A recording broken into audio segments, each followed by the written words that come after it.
Depression, anxiety, PTSD, bipolar disorder, schizophrenia या कोई भी मेंटल इलनेस हो, डॉक्टर बोलते हैं कि कोई भी मेंटल इलनेस हो कारण केमिकल इम्बैलेंस होता है, यानी दिमाग के कुछ केमिकल का इम्बैलेंस हो जाना, ज़्यादा या कम हो जाना।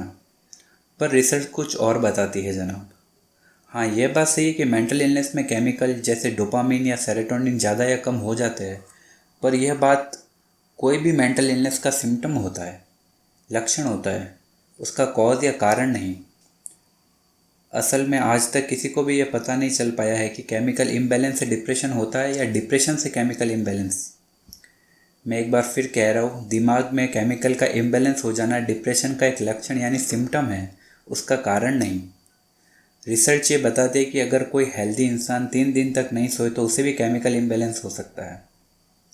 तो इससे ये बात तो साफ़ हो जाती है कि केमिकल इम्बैलेंस के नाम पर जो बाज़ार में एंटी डिप्रेसेंट बिक रही है वो मेंटल इलनेस के लिए कारगर नहीं है, क्योंकि वो लक्षण पे फोकस है, कारण पे नहीं।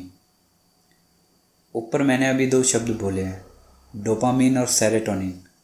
दरअसल ये दोनों बहुत ही पावरफुल आपके दिमाग के न्यूरोट्रांसमीटर्स हैं। सेरोटोनिन आपकी फीलिंग बताता है, आप खुश हो, दुखी हो, गुस्सा हो।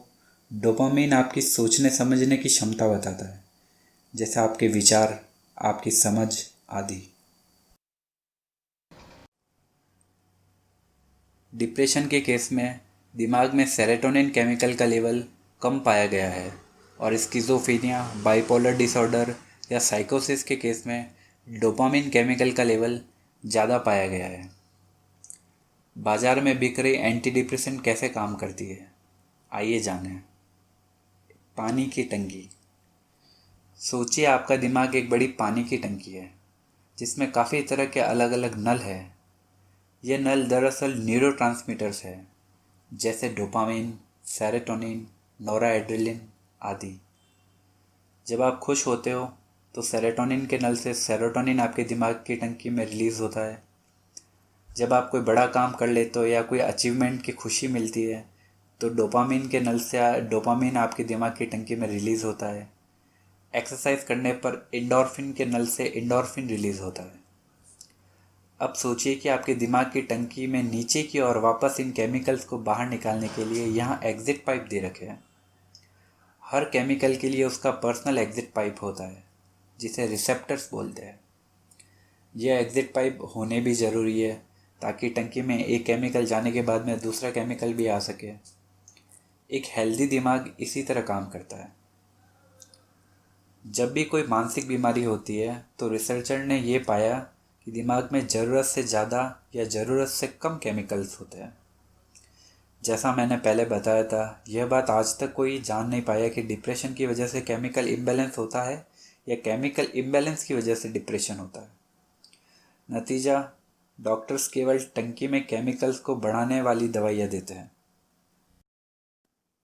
कुछ मुख्य दवाइयाँ जैसे एसेसराई कैटेगरी की होती है, जो आपके दिमाग में सेरोटोनिन का लेवल बढ़ा देती है, जिसे डिप्रेशन जैसी बीमारियों में दिया जाता है। और कुछ अलग एंटी डिप्रेसेंट होती है, जिसे एंटी साइकोटिक बोलते हैं, जिससे दिमाग में बढ़ा हुआ डोपामिन का लेवल कम हो जाता है, जो साइकोसिस या स्किज़ोफ्रेनिया में दी जाती है।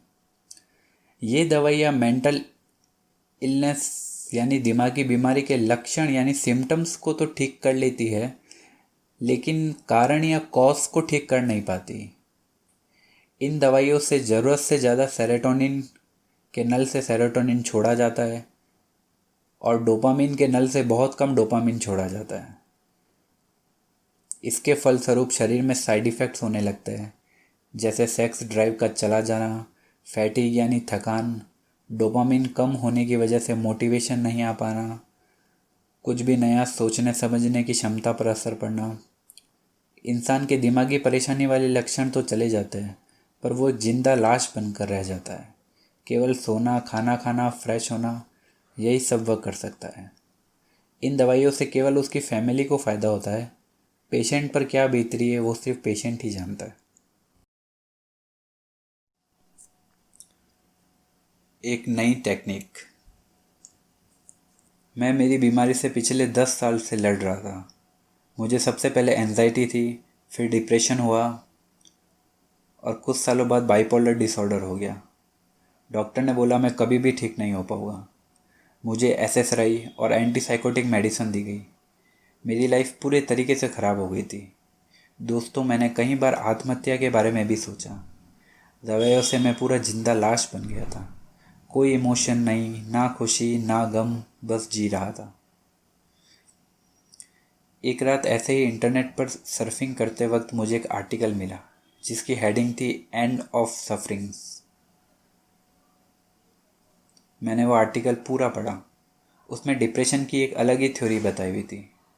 आर्टिकल में रिसेप्टर्स के बारे में लिखा था, वही रिसेप्टर्स जिसे मैंने एग्जिट पाइप बोला था। कुल मिलाकर आर्टिकल का निचोड़ यह था कि आपके ब्रेन के रिसेप्टर्स यानी एग्जिट पाइप खराब हो गए हैं, उनमें जंग लग गया है, जिसे सही किया जा सकता है और सही करने का एक ही तरीका है, असेटिल आर कार्निटिन।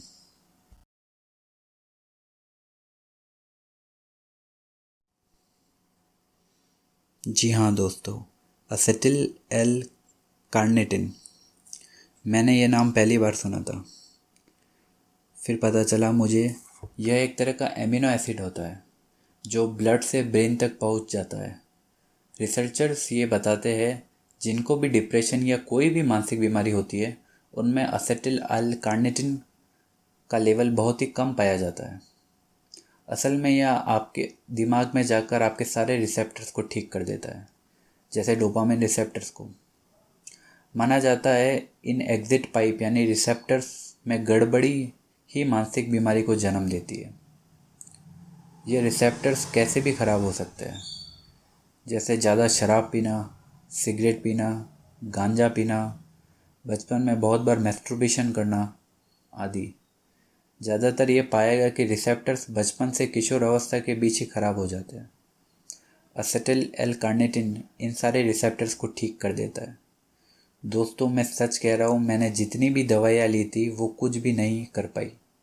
असेटिल एल कार्निटिन लेते ही मैं एकदम ठीक हो गया, नॉर्मल हो गया। उस दिन से मैंने कभी भी डिप्रेशन की कोई और दवाई नहीं ली। मेरी फैमिली को यकीन होना मुश्किल था और मुझे भी यकीन नहीं हुआ, जैसे कोई जादू हो गया हूँ। मैं एकदम ठीक हो गया। मैं यह वीडियो सिर्फ इसी पर्पज़ से बना रहा हूँ ताकि आप लोग भी एंटी डिप्रेशन के मायाजाल से बाहर निकल सको। दोस्तों, प्लीज़ प्लीज़ प्लीज़ एक बार ट्राई करो। मेरा यकीन करो, ज़िंदगी बदल जाएगी आपकी। आप ये अमेज़न से ख़रीद सकते हैं, जिसका लिंक मैं नीचे डिस्क्रिप्शन में डाल रहा हूँ।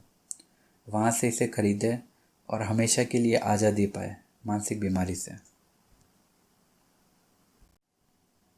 इसको लेते ही असर शुरू हो जाएगा, केवल 10 मिनट में आप एकदम ठीक, जैसे कोई जादू। और हाँ, डॉक्टर्स ये आपको कभी नहीं बताएंगे, क्योंकि अगर ये बता दिया तो उनकी दवाइयाँ कौन खरीदेगा। नीचे दिए गए अमेज़न के लिंक से इसको आज ही खरीदें।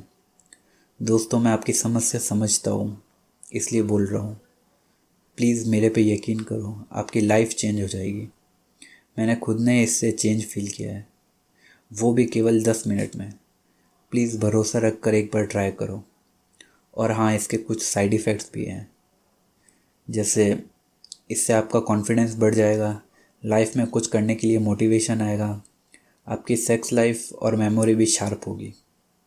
Thank you.